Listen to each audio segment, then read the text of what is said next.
আমরা আজকে ইউএস প্রতিনিধিদের সাথে আলাপ করেছি। আমাদের আলাপের মূল বিষয়বস্তু হল ট্রেজারি ডিপার্টমেন্টের সাথে আর ইউএসএআই, বিশেষ করে আর্থিক সংস্কার এবং আর্থিক খাতে যেগুলি সহযোগিতাগুলি দরকার সেটা। আর দ্বিতীয়ত বাণিজ্যে আমরা এক্সপোর্ট ডাইভার্সিফিকেশন এবং এক্সপোর্ট বা আমাদের বাণিজ্য ব্যাপারে কোনো কারিগরি সহায়তা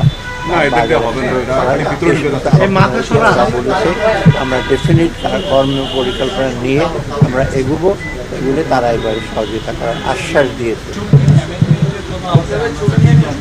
না চুক্তির না এবার এইটা যে চুক্তিটা ছিল ওইটার নতুন করে আরো $200 মিলিয়ন যোগ করা হয়েছে। বিশ্বমানের থার্মিক্স রড, সালাম স্টিল থার্মিক্স, দেশের একমাত্র থার্মিক্স রড। ওইটার সাথে $200 মিলিয়ন যোগ, তার মানে আরো বাড়তি ওরা টাকা।